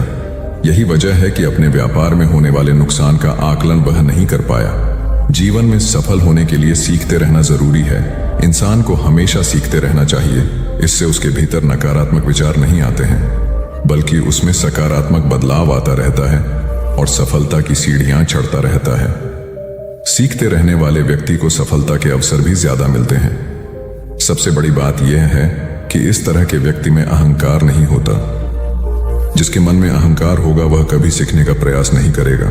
घमंड कुल्हाड़ी हुई निरुत्तर। एक बार कुल्हाड़ी और लकड़ी के एक डंडे में विवाद छिड़ गया। दोनों स्वयं को शक्तिशाली बता रहे थे। हालांकि लकड़ी का डंडा बाद में शांत हो गया, किंतु कुल्हाड़ी का बोलना जारी रहा। कुल्हाड़ी में घमंड अत्यधिक था। वह गुस्से में भरकर बोल रही थी, तुमने स्वयं को समझ क्या रखा है? तुम्हारी शक्ति मेरे आगे पानी भरती है। मैं चाहूं तो बड़े बड़े वृक्षों को पल में काट कर गिरा दूं, धरती का सीना फाड़कर उसमें तालाब, कुआं बना दूं। तुम मेरी बराबरी कर पाओगे? मेरे सामने से हट जाओ, अन्यथा तुम्हारे टुकड़े टुकड़े कर दूंगी। लकड़ी का डंडा कुल्हाड़ी की अहंकारपूर्ण बातों को सुनकर धीरे से बोला, तुम जो कह रही हो वह बिल्कुल ठीक है, किंतु तुम्हारा ध्यान शायद एक बात की ओर नहीं गया। जो कुछ तुमने करने को कहा है बेशक तुम कर सकती हो, किंतु अकेले अपने दम पर नहीं कर सकती। कुल्हाड़ी ने चिढ़कर कहा, क्यों? मुझ में किस बात की कमी है? डंडा बोला, जब तक मैं तुम्हारी सहायता न करूं तुम यह सब नहीं कर सकती हो। जब तक मैं हत्या बनकर तुम में न लगाया जाऊं तब कोई किसे पकड़कर तुमसे ये सारे काम लेगा। बिना हत्थे की कुल्हाड़ी से कोई काम लेना असंभव है। कुल्हाड़ी को अपनी भूल का एहसास हुआ और उसने डंडे से क्षमा मांगी। कथा सार यह है कि दुनिया सहयोग से चलती है। जिस प्रकार ताली दोनों हाथों के मेल से बजती है, उसी प्रकार सामाजिक विकास भी परस्पर सहयोग से ही संभव होता है। यदि जीवन का संतुलन बिगड़ा और थकान आई तो समझ लीजिए कि बीमारी आई, और यदि वापस ऊर्जा अर्जित करने के लिए विश्राम किया जा रहा है तो ऐसी थकान वरदान भी साबित हो सकती है। इन दिनों जिस तरह की हमारी जीवन शैली है, इसमें असंतुलन बहुत अधिक है। सुबह उठने से लेकर रात को सोने तक शरीर की कुछ नियमित क्रियाएं हैं, आदमी उसे भूल गया है। गौतम बुद्ध बहुत काम करते पर कभी थकते नहीं थे। आज भी कई साधु संत उतना ही परिश्रम कर रहे हैं जितना एक कॉर्पोरेट जगत का सफल व्यक्ति करता है, और जब वे रात को सोते हैं तो पूरी बेफिक्री के साथ। बुद्ध से उनके शिष्यों ने एक बार पूछा था, आप थकते नहीं? बुद्ध का उत्तर था, जब मैं कुछ कर, ये क्रियाएं अपने आप में एक विश्राम है, करने वाला कोई और है, हम तो महज उसके हाथों की कठपुतली हैं। यह मनोभाव भी थकान को मिटाएगा।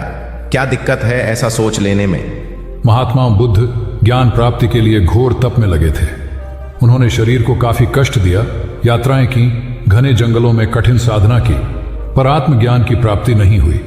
निराश हो बुद्ध सोचने लगे, मैंने अभी तक कुछ भी प्राप्त नहीं किया, अब आगे क्या कर पाऊंगा? निराशा, अविश्वास के इन नकारात्मक भावों ने उन्हें क्षुब्ध कर दिया। कुछ ही क्षणों के बाद उन्हें प्यास लगी। वे थोड़ी दूर स्थित एक झील तक पहुंचे। वहां उन्होंने एक दृश्य देखा कि एक नन्ही सी गिलहरी के 2 बच्चे झील में डूब गए। पहले तो वह गिलहरी जड़वत बैठी रही, फिर कुछ देर बाद उठकर झील के पास गई, अपना सारा शरीर झील के पानी में भिगोया और फिर बाहर आकर पानी झाड़ने लगी। ऐसा वह बार बार करने लगी। बुद्ध सोचने लगे कि इस गिलहरी का प्रयास कितना मूर्खतापूर्ण है। क्या कभी यह इस झील को सुखा सकेगी? किंतु गिलहरी का यह क्रम लगातार जारी था। बुद्ध को लगा मानो गिलहरी कह रही हो कि यह झील कभी खाली होगी या नहीं, यह मैं नहीं जानती, किंतु मैं अपना प्रयास नहीं छोड़ूंगी। अतः उस छोटी सी गिलहरी ने भगवान बुद्ध को अपने लक्ष्य मार्ग से विचलित होने से बचा लिया। वे सोचने लगे कि जब यह नन्ही गिलहरी अपने लघु सामर्थ्य से झील को सुखा देने के लिए दृढ़ संकल्पित है तो मुझ में क्या कमी है? मैं तो इससे 1000 गुना अधिक क्षमता रखता हूं। यह सोचकर गौतम बुद्ध पुनः अपनी साधना में लग गए और एक दिन बोधि वृक्ष तले उन्हें ज्ञान का आलोक प्राप्त हुआ। यह कथा असफलता के बावजूद प्रयासों की निरंतरता पर बल देती है। यदि हम पूर्ण होने पर बुद्ध ने उसकी तरफ देखा और उसे बहुत स्नेह से दुलारा। उनका निश्चल प्रेम देखकर सर्प का विष अमृत बन गया और यक्ष ने श्रद्धापूर्वक बुद्ध को नमन किया। कहानी का सार यह है कि मन की कलुषता पर एकाग्रता, स्नेह और संभव से ही विजय प्राप्त की जा सकती है। बौद्ध भिक्षु बोधि धर्म भ्रमण करते हुए एक गांव में पहुंचे। लोग उनका बहुत आदर करते थे। बोधि धर्म व उनके शिष्यों का ग्रामीणों ने हार्दिक सत्कार किया और फिर उनके पवित्र वचनों को सुनने के लिए उनके आसपास एकत्रित हो गए। बोधि धर्म लोगों को धर्म और आचरण विषयक अच्छी बातें सरल भाषा में समझाने लगे। तभी वहां एक व्यक्ति आया और बोधि धर्म को अपशब्द कहने लगा। उपस्थित जनसमूह ने उसे रोकने का बहुत प्रयास किया, किंतु वह नहीं माना तथा अनवरत बोधि धर्म को इस आचरण पर कदापि क्रोधित नहीं हुए और लोगों से बोले कि यह भविष्य में मेरा सबसे बड़ा भक्त बनने वाला है। लोगों ने पूछा कि कैसे? बोधि धर्म ने उत्तर दिया, कोई कुम्हार के यहां घड़ा लेने जाता है तो घड़े को बजाकर देखा जाता है कि वह फूटा हुआ तो नहीं है। जब 1-2 रुपए के घड़े को कोई इतनी परख कर सकता है तो भला जिसे गुरु मानना है उसे 10-20 गालियां दिए बगैर कैसे पहचानेगा? पहले वह परीक्षा लेगा कि गुरु में धैर्य, आक्रोश व समता भाव कितना है। यह जानने के बाद ही तो वह गुरु को स्वीकारेगा। इसलिए यह व्यक्ति मुझे निरर्थक ही अपशब्द नहीं कह रहा है, और आगे चलकर वास्तव में वह व्यक्ति बोधि धर्म का सबसे बड़ा भक्त बना। किसी को शिक्षा देने से पूर्व स्वयं का आचरण भी तदनुरूप होना चाहिए, तभी गुरु का महान पद मिलता है। वस्तुतः गुरु की गुरुता तभी स्वीकारी जाती है जबकि उसमें सदाचरण के सभी लक्षण मौजूद हों। महात्मा गौतम बुद्ध के श्रावस्ती में प्रवचन चल रहे थे। प्रवचन में नित्य ही बड़ी संख्या में लोग आते और विविध महत्वपूर्ण व गंभीर विषयों पर बुद्ध से ज्ञान ग्रहण करते। बुद्ध का शिष्य वर्ग भी काफी विशाल था, जो प्रवचन स्थल की व्यवस्था संभालता और बुद्ध की सेवा में सदैव तत्पर रहता। एक बार रात के समय महात्मा बुद्ध प्रवचन दे रहे थे। सदैव की भांति काफी लोग उनके प्रवचन सुन रहे थे। एक व्यक्ति जो बुद्ध के ठीक सामने बैठा था, बार बार नींद के झोंके ले रहा था। बुद्ध थोड़ी देर तक तो प्रवचन देते रहे, फिर उससे बोले, वत्स, सो रहे हो? उस व्यक्ति ने हड़बड़ाकर कहा, नहीं महात्मा। बुद्ध ने पुनः प्रवचन प्रारंभ किए। वह व्यक्ति फिर ऊँघने लगा। महात्मा ने फिर वही प्रश्न दोहराया और उसने फिर अचकचाकर नहीं महात्मा कहा। ऐसा लगभग 8-10 बार हो गया। कुछ देर बाद बुद्ध ने उससे पूछा, वत्स, जीवित हो? हर बार की तरह इस बार भी उसने कहा, नहीं महात्मा। यह सुनकर उपस्थित श्रोताओं में हंसी की लहर दौड़ गई और वह व्यक्ति पूर्णतः चैतन्य हो गया। तब बुद्ध गंभीर होकर बोले, वत्स, निद्रा में तुम्हारे मुख से सही उत्तर मिल ही गया। जो निद्रा में है वह मृतक समान ही है। महात्मा बुद्ध का संकेत था कि गुरु से ज्ञान ग्रहण करते वक्त सजगता अत्यंत आवश्यक है। गाफिल रहने की स्थिति में ज्ञान की प्राप्ति पूर्ण नहीं होती और अधकचरा ज्ञान सदैव खतरनाक साबित होता है। कथा सिद्धार्थ के जीवन के उस दौर की है जब वे बुद्धत्व को प्राप्त नहीं हुए थे और निरंजना नदी के तटीय वनों में वृक्ष के नीचे ध्यान करते थे। सिद्धार्थ प्रतिदिन ध्यान करने के बाद पास के किसी गांव में चले जाते और भिक्षा मांगकर लौट आते। कुछ दिनों के बाद उन्होंने भिक्षाटन पर जाना बंद कर दिया, क्योंकि एक गांव के प्रधान की छोटी बेटी सुजाता उनके लिए नित्य भोजन लाने लगी। सिद्धार्थ को वह बड़े स्नेह से भोजन कराती थी। कुछ दिनों बाद उसी गांव का एक चरवाहा भी सिद्धार्थ से प्रभावित होकर उनके पास आने लगा। उसका नाम स्वस्ति था। एक दिन स्वस्ति से सिद्धार्थ बातें कर रहे थे कि सुजाता भोजन लेकर आई। जैसे ही सिद्धार्थ ने भोजन करना शुरू किया, उन्होंने बातचीत बंद कर दी। जितनी देर तक वे भोजन करते रहे, बिल्कुल चुप रहे और वहां सन्नाटा छाया रहा। स्वस्ति को हैरानी हुई। उसने सिद्धार्थ के भोजन करने के उपरांत उनसे पूछा, गुरुदेव, आप मेरे आने के बाद निरंतर वार्तालाप करते रहे, किंतु भोजन के समय एक शब्द भी नहीं बोले। इसका क्या कारण है? सिद्धार्थ बोले, भोजन का निर्माण बड़ी कठिनाई से होता है। किसान पहले बीज बोता है, फिर पौधों की रखवाली करता है और तब कहीं जाकर अनाज पैदा होता है। फिर घर की महिलाएं उसे बड़े जतन से खाने योग्य बनाती हैं। इतनी कठिनाई से तैयार भोजन का पूरा आनंद तभी संभव है जब हम पूर्णतः मौन हों। भोजन के दौरान मैं मौन रहकर उसका पूरा स्वाद लेता हूं। वस्तुतः शांति से किया गया भोजन न केवल शारीरिक भूख को तृप्त करता है, बल्कि मानसिक आनंद और सात्विक ऊर्जा भी देता है। सम्राट अशोक संपूर्ण भारत को अपने राज्य में मिलाना चाहते थे, पर कलिंग के युद्ध में हुए रक्तपात को देखकर उन्हें अत्यधिक दुख पहुंचा। उनकी महत्वाकांक्षा ने जो तबाही मचाई थी, उसे देखकर उन्हें खुद पर ग्लानि हुई। उन्होंने देखा कि लोग दर्द से कराह रहे थे। यह सब विनाश केवल उनकी महत्वाकांक्षा से हुआ था। यह सब देखकर अशोक के मन में विनाश का पथ छोड़कर नेकी के रास्ते पर चलने का विचार जगा। अशोक की राजधानी पाटलिपुत्र थी। पाटलिपुत्र अब पटना के रूप में जाना जाता है। पटना से गया भी अधिक दूर नहीं है, जहां बोधि वृक्ष के नीचे महात्मा बुद्ध को ज्ञान प्राप्त हुआ था। बुद्ध के अष्टप्रद मार्ग, शांति और दया के संदेश ने अशोक के दिलो दिमाग में इतनी उथल पुथल पैदा कर दिया कि उन्होंने उस मार्ग को अपनाने का फैसला किया। इस पथ पर चलने से उन्होंने इतिहास में अपनी अमिट छाप छोड़ी। अशोक ने अपने पुत्र को सिलोन, अब श्रीलंका, और अन्य कई लोगों को सुदूर क्षेत्रों में दूत बनाकर भेजा। एक निर्दयी महत्वाकांक्षा एक ऐसे पवित्र उद्देश्य में बदल चुकी थी जिसमें कुछ अच्छा कर गुजरने की, करुणा और प्रेम के संदेश को चारों ओर फैलाने की इच्छा थी। करुणा केवल दया भावना मात्र नहीं है, यह आपके अंदर दूसरों की मदद करने की तीव्र इच्छा पैदा करती है। इसी भावना ने बुद्ध को भगवान और अशोक को महान बनाया। तथागत बुद्ध उन दिनों मगध प्रवास पर थे। साथ में शिष्यों का बड़ा समूह भी था। प्रतिदिन बुद्ध के प्रवचन होते, जिनका लाभ लेने के लिए बड़ी संख्या में लोग आते। इन लोगों में साधारण जन के साथ विशिष्ट हस्तियां भी शामिल रहती थी। हालांकि बुद्ध सभी के प्रति समान रूप से प्रेम व आत्मीयता का व्यवहार रखते थे। इन लोगों में नगर सेठ का पुत्र भी था, जो बड़े ध्यान से बुद्ध के प्रवचन सुनता था। वह नित्य ही बुद्ध के शिष्यों के समक्ष बुद्ध की तारीफों के पुल बांधता और धन्य धन्य भाव से घर जाता। एक दिन प्रवचन समाप्त होने के बाद उसने किसी शिष्य से कहकर बुद्ध से मिलने की हार्दिक इच्छा प्रकट की। जब उसे बुद्ध के सामने ले जाया गया तो उसने उन्हें साष्टांग प्रणाम कर कहा, भगवान, आप जैसा तपस्वी और ज्ञानी व्यक्ति पहले न कभी हुआ था और न भविष्य में होगा। यह सुनते ही बुद्ध ने उसकी बात बीच में ही रोककर कहा, वत्स, क्या तुमने इतना अध्ययन कर लिया है कि अब तक कितने संत महापुरुष हुए हैं, और क्या भविष्य भी जान चुके हो कि आगे और कोई नहीं होगा? युवक लज्जित भाव से चुप खड़ा रहा, क्योंकि इस बात का उसके पास कोई जवाब नहीं था। बुद्ध ने अपनी बात समाप्त करते हुए उसे सीख दी, सदैव अपनी आंखें खुली रखो। जो जैसा है उसे वैसा ही महत्व दो, किसी से उसकी तुलना मत करो। कथा का सार यह है कि किसी भी क्षेत्र के अधिकारी विद्वान की स्वतंत्र रूप से प्रशंसा करना उचित है, किंतु सर्वश्रेष्ठ बताना अनुचित, क्योंकि श्रेष्ठता को व्यक्ति, समय व स्थान की सीमाओं में नहीं बांधा जा सकता। आनंद भगवान बुद्ध के प्रमुख व प्रिय शिष्य थे। उनके स्वभाव में उदारता, स्नेह व सहिष्णुता जैसे गुण शामिल थे। वे सभी के प्रति समान व्यवहार करते थे। उनकी दृष्टि में कोई छोटा या बड़ा नहीं था। एक बार आनंद कहीं जा रहे थे।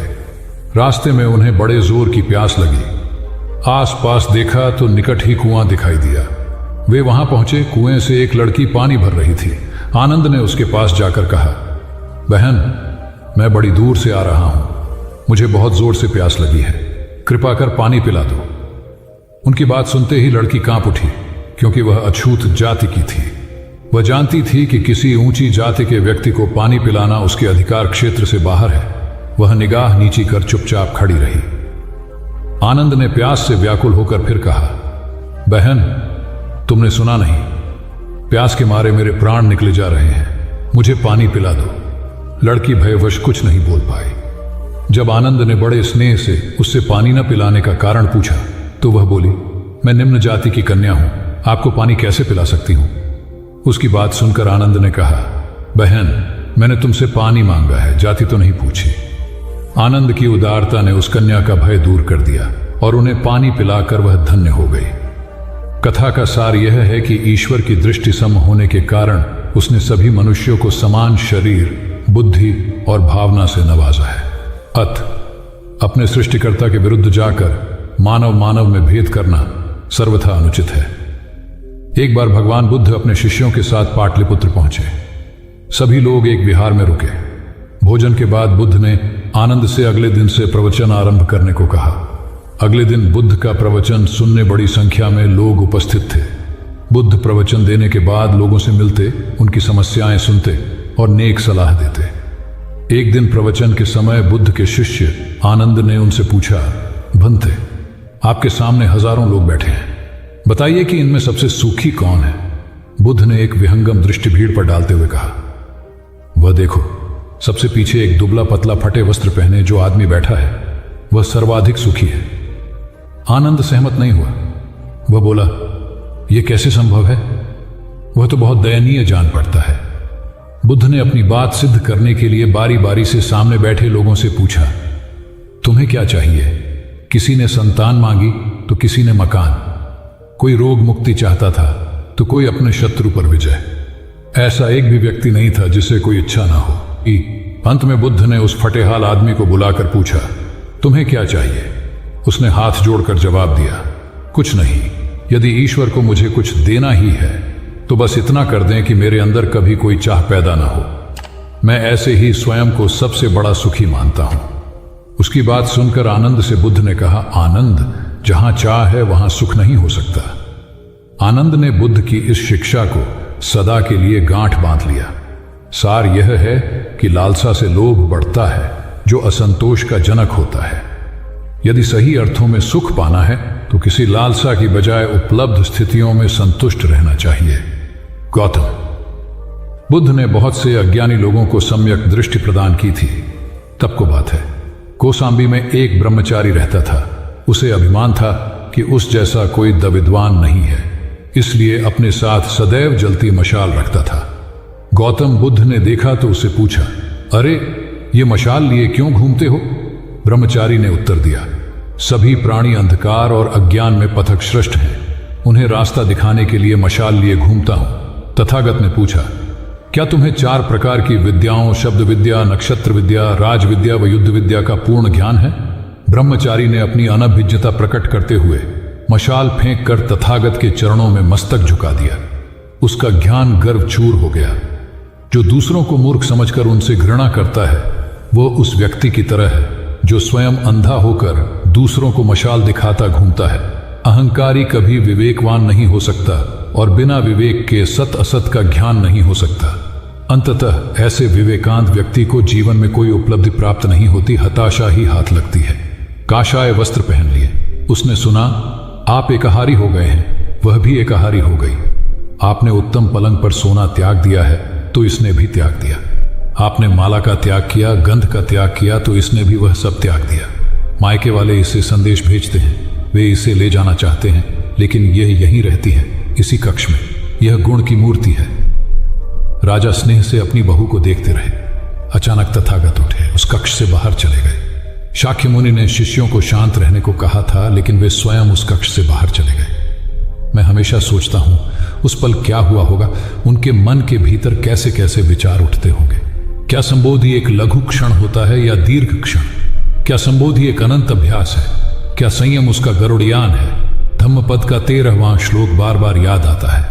यथागारम दुचेन बुट्टी समति विभजति एवं अभावितम चित्तम राघो समति विभजति। घर की छत मजबूत ना हो, सही तरह से उसे घास फूस से ढका न गया हो, तो बरसात के दिनों में उसमें से पानी रिसता है, घर भर में फैल जाता है। उसी तरह ध्यान और एकाग्रता हमारे व्यक्तित्व की छत है। एक दिन एक व्यक्ति बुद्ध के पास पहुंचा। वह बहुत अधिक तनाव में था।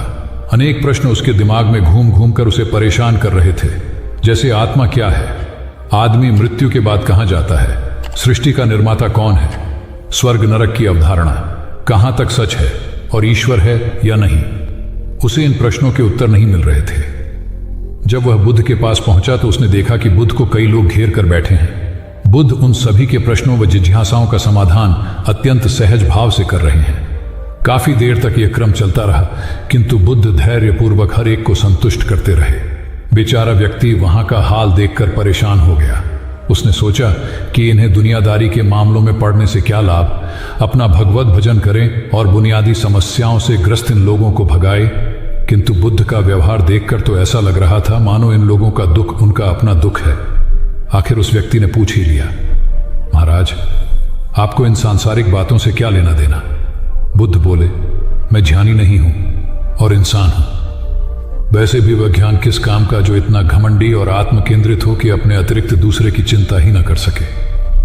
ऐसा ज्ञान तो अज्ञान से भी बुरा है। बुद्ध की बातें सुनकर व्यक्ति को उलझन दूर हो गई। उस दिन से उसकी सोच व आचरण दोनों बदल गए। कथा का सार यह है कि ज्ञान तभी सार्थक होता है जब वह लोक कल्याण में संलग्न हो। महात्मा बुद्ध ने युवक को सत्संग का महत्व समझाया। महात्मा बुद्ध एक गांव में ठहरे हुए थे। वे प्रतिदिन शाम को वहां पर सत्संग करते थे। भक्तों की भीड़ होती थी क्योंकि उनके प्रवचनों से जीवन को सही दिशा बोध प्राप्त होता था। बुद्ध की वाणी में गजब का जादू था। तब बुद्ध ने उसे समझाया, यदि इसी तरह उसे पानी में निरंतर डालते रहोगे तो कुछ ही दिनों में ये छेद फूलकर बंद हो जाएंगे और टोकरी में पानी भर पाओगे। इसी प्रकार जो निरंतर सत्संग करते हैं उनका मन एक दिन अवश्य निर्मल हो जाता है।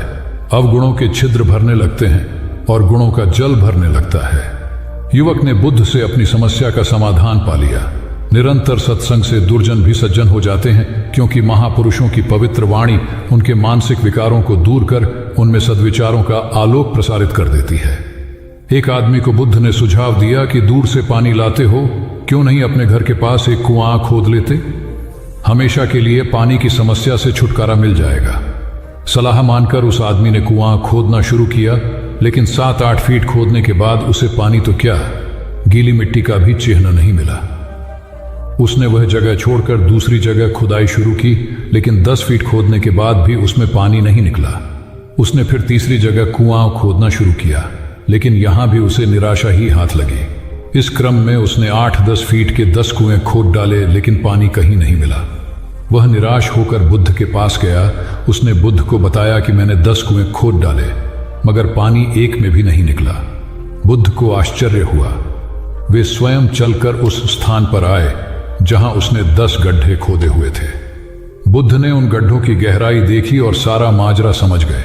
फिर वे बोले, 10 कुएं खोदने की बजाय एक कुएं में ही तुम अपना सारा परिश्रम लगाते तो पानी कब का मिल गया होता। तुम सब गड्ढों को बंद कर दो, केवल एक को गहरा करते जाओ, पानी निकल आएगा। उसने बुद्ध को बात मानकर ऐसा ही किया। परिणाम स्वरूप कुआं पूर्ण होते ही पानी निकल आया। सबने भगवान बुद्ध की जय जयकार की।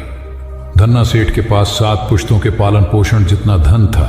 उसका व्यापार चारों तरफ फैला हुआ था, किंतु फिर भी उसका मन अशांत रहता था।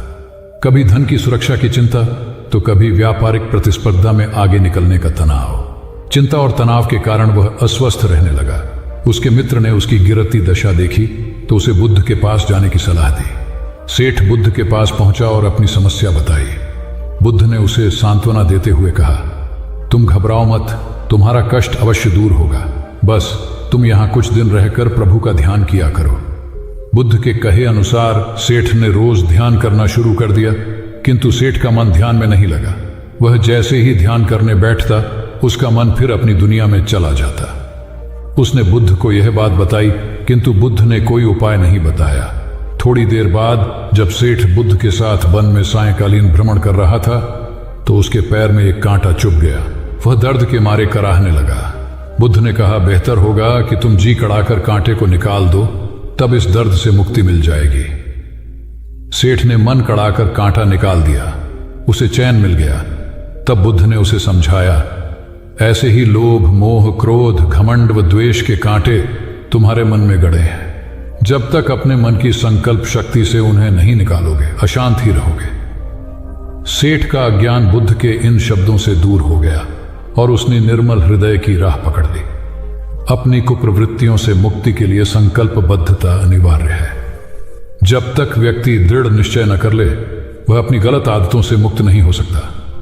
बुद्ध की शिक्षा से गांव का उद्धार हुआ। एक युवक ने बुद्ध से आकर कहा, मेरा गांव अशिक्षित है। मैं अपने परिवार से झगड़कर थोड़ा बहुत पढ़ पाया हूं।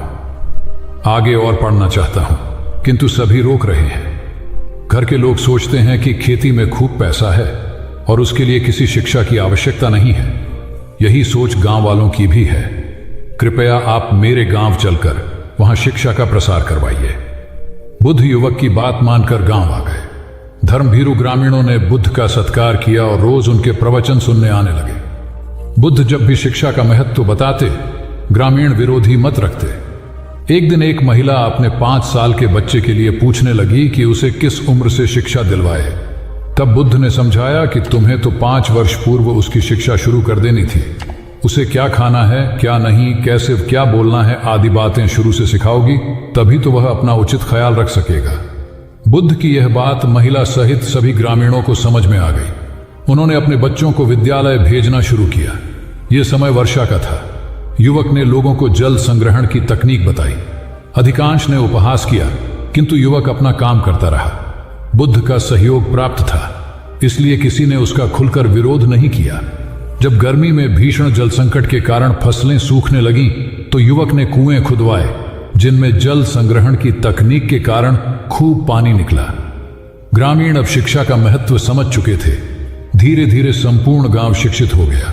ज्ञान हर उम्र में अर्जित किया जा सकता है। यही ज्ञान हमें जीवन में आने वाली समस्याओं के समाधान की राह सुझाता है। एक गांव में 2 भाई रहते थे जो अपनी शैतानियों के लिए कुख्यात थे। उन्हें दूसरों को परेशान करने में बड़ा आनंद आता था। वे हर समय किसी न किसी को परेशान करने में लगे रहते थे। गांव के लोगों के साथ साथ उनके माता पिता भी उनकी ऐसी हरकतों के कारण बहुत दुखी थे। जब गांव का कोई व्यक्ति उनके माता पिता के पास उनकी शिकायत लेकर आता, तो वे दोनों को बहुत समझाते, किंतु दोनों भाइयों के कानों पर जूं तक नहीं रेंगती। एक दिन उनकी मां गांव में आए हुए महात्मा बुद्ध के पास गई और अपने बच्चों में किसी भी तरह ईश्वर का भय भर देने का आग्रह किया, ताकि वे लोग शैतानी से बाज आए। महात्मा बुद्ध ने मां से दोनों को एक एक करके उनके पास भेजने को कहा। मां ने अपने पहले लड़के को महात्मा बुद्ध के पास भेजा। वह जाकर महात्मा बुद्ध के पास बैठ गया। महात्मा बुद्ध ने उससे पूछा, ईश्वर कहाँ है? लड़के की कुछ समझ में नहीं आया और उसने कोई उत्तर नहीं दिया। तब महात्मा बुद्ध ने दोबारा यही सवाल कड़क कर पूछा तो डर के मारे लड़का वहां से तेजी से भागा और भागते हुए अपने भाई के पास जा पहुंचा तथा बोला, भाई, तुम्हें पता है ईश्वर खो गया है और सब लोग इसके लिए हमें ही जिम्मेदार समझ रहे हैं। छोटा भाई भी इतना बड़ा आरोप सुनकर डर गया और उस दिन से दोनों ने शैतानी करना छोड़ दिया। कथा का सार यह है कि जब सीधे मार्ग से सुधार की राह न मिले तो टेढ़े मार्ग का सहारा लेना ही सर्वथा उचित है। सेठ ने बुद्ध से जाना सच्चा संपन्न होना। एक सेठ निसंतान था। अपार संपत्ति का मालिक होने के बावजूद सेठ का लोभ बरकरार था। संतान न होने का दुख उसे बहुत था और इस कारण वह न जाने कितने फकीर, बाबा और पंडितों के दर पर माथा टेक चुका था, किंतु नतीजा शून्य रहा। एक बार सेठ के नगर में बुद्ध का आगमन हुआ। सेठ ने उनकी बहुत ख्याति सुनी तो अगले ही दिन उनसे मिलने पहुंचा। बुद्ध को अपनी निसंतानता के विषय में बताया तो उन्होंने सेठ के सिर पर हाथ रखकर हार्दिक आशीर्वाद दिया।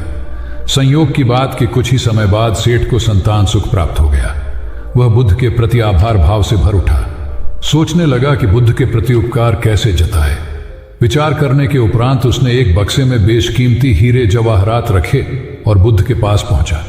बुद्ध को प्रणाम निवेदित कर सेठ बोला, महाराज, आपकी कृपा से मुझे संतान का मुख देखने को मिला। मैं आपके लिए कुछ करना चाहता हूं, सो यह तुच्छ भेंट लाया हूं। बुद्ध ने हीरे जवाहरात देखते ही अस्वीकार कर दिए। उन्होंने कहा, मेरे लिए धन व्यर्थ है, इसे तुम ही रखो। जब सेठ अधिक आग्रही हुआ तो बुद्ध बोले, मैं निर्धनों से दान नहीं लेता। आश्चर्यचकित सेठ ने कहा, पर मैं तो निर्धन नहीं हूं, अपार धन संपत्ति मेरे पास है। मेरी तिजोरियां सोने चांदी गहनों व जवाहरातों से भरी हुई हैं। रात दिन परिश्रम कर मैं इस संपत्ति को दिन दूनी रात चौगुनी कर रहा हूं, फिर मैं निर्धन कैसे हूं? तब बुद्ध ने समझाया, इसका आशय यह है कि तुम अपनी वर्तमान संपत्ति से तृप्त नहीं हो, और अतृप्त व्यक्ति निर्धन ही तो होता है, क्योंकि सच्चा संपन्न तो वह है जो तृप्त हो। बुद्ध की बातों ने सेठ की आंखें खोल दी। संतोष सबसे बड़ा धन और संतोषी सर्वाधिक धनी होता है, क्योंकि इच्छाओं का अंत निर्लिप्तता की परम सुखमय अवस्था को लाता है।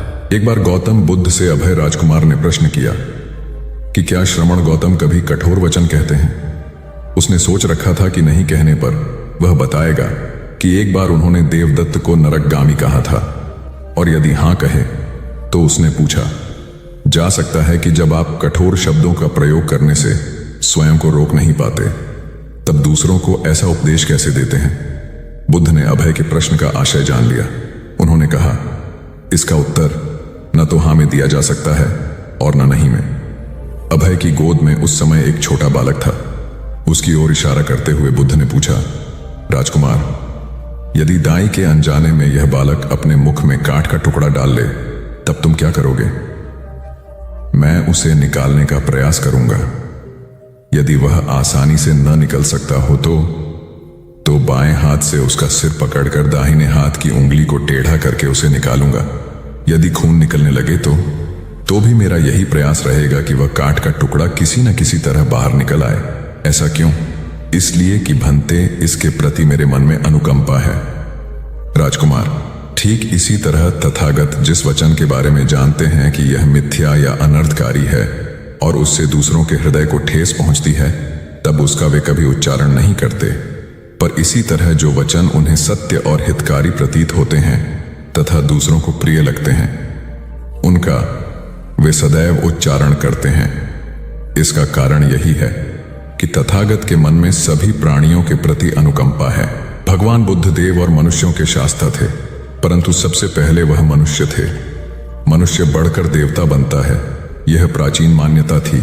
आज भी हम मनुष्यत्व के ऊपर देवत्व की बात करते हैं, परंतु बुद्ध ने इस क्रम को पलट दिया। उन्होंने कहा, यह जो मनुष्यता है वही देवताओं का सुगति प्राप्त करना कहलाती है। देवता जब सुगति प्राप्त करता है तब वह मनुष्य बनता है। देवताओं में विलास है, राग, द्वेष, ईर्ष्या और मोह भी वहां है। निर्वाण की साधना वहां नहीं हो सकती। इसके लिए देवताओं को मनुष्य बनना पड़ता है। मनुष्यों में ही देव पुरुष का आविर्भाव होता है, जिनको देवता नमस्कार करते हैं। मानवता धर्म का उपदेश देने वाले बुद्ध स्वयं मानवता के जीते जागते रूप थे। यहाँ उनके जीवन से संबंधित खुद प्रसंग दिए जाते हैं जिनसे उनके व्यक्तित्व में बैठी हुई गहरी मानवता का दर्शन होता है। भगवान का परिनिर्वाण होने वाला है। रात का पिछला पहर है। भिक्षु उनकी शैया को घेरे बैठे हैं। बुद्ध उन्हें उपदेश दे रहे हैं। कह रहे हैं, भिक्षुओं, बुद्ध धर्म और संघ के विषय में कुछ शंका हो तो पूछ लो। पीछे मलाल मत करना कि भगवान हमारे सामने थे पर हम उनसे कुछ पूछ न सके। कोई शिष्य नहीं बोलता। भगवान 3 बार कहते हैं पर कोई भिक्षु कुछ पूछने को नहीं उठता। भगवान को शंका होती है कि कहीं वे उनके गौरव का विचार करके पूछने में संकोच तो नहीं कर रहे, इसलिए वह कहते हैं, शायद भिक्षुओं, तुम मेरे गौरव के कारण नहीं पूछ रहे। जैसे मित्र मित्र से पूछता है वैसे तुम मुझसे पूछो। बुद्ध अपने शिष्यों की समान भूमिका पर आ जाते हैं। उनकी यह विनम्रता मनुष्य धर्म की आदर भूमि है। बुद्ध ने अपने को भिक्षुओं का कल्याण मित्र कहा है, जो उनकी मानवीय सहृदयता और विनम्रता को सूचित करता है। एक दूसरा दृश्य भी उसी समय का है। चंद कर्मार पुत्र के यहाँ बुद्ध ने अंतिम भोजन किया था। उसके बाद ही उन्हें खून गिरने की कड़ी बीमारी हो गई थी, जो उनके शरीरांत का कारण बनी। बुद्ध को उसके हृदय का बड़ा ध्यान था। भक्त उपासक को यह अफसोस हो सकता था कि उसका भोजन करके ही भगवान का शरीर छूट गया।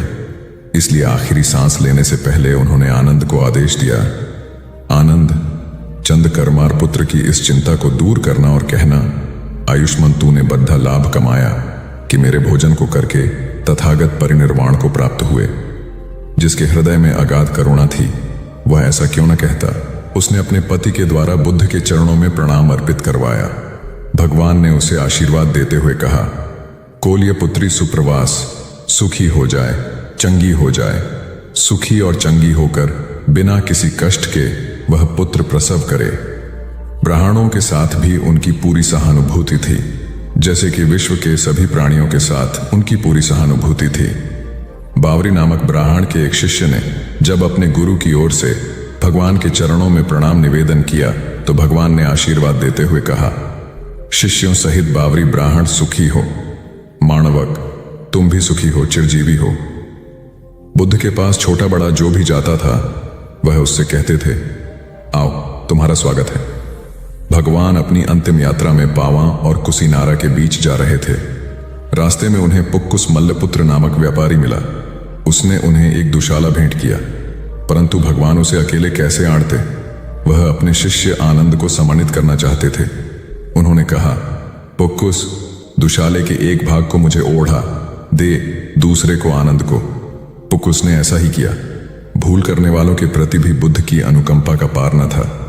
एक बार एक ब्राह्मण ने भगवान को वेरंजा में वर्षावास करने का निमंत्रण दिया। भगवान वहां गए, लेकिन वह ब्राह्मण बहुधंधी था। उसने उनकी कुछ भी सुध बुध नहीं ली। बुद्ध को बड़ा कष्ट हुआ।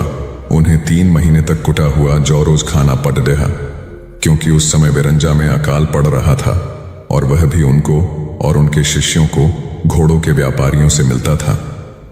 इतना होने पर भी वर्षावास की समाप्ति पर भगवान बुद्ध अन्यत्र जाने से पूर्व वेरंजा जाकर ब्राह्मण को आशीर्वाद देना नहीं भूले।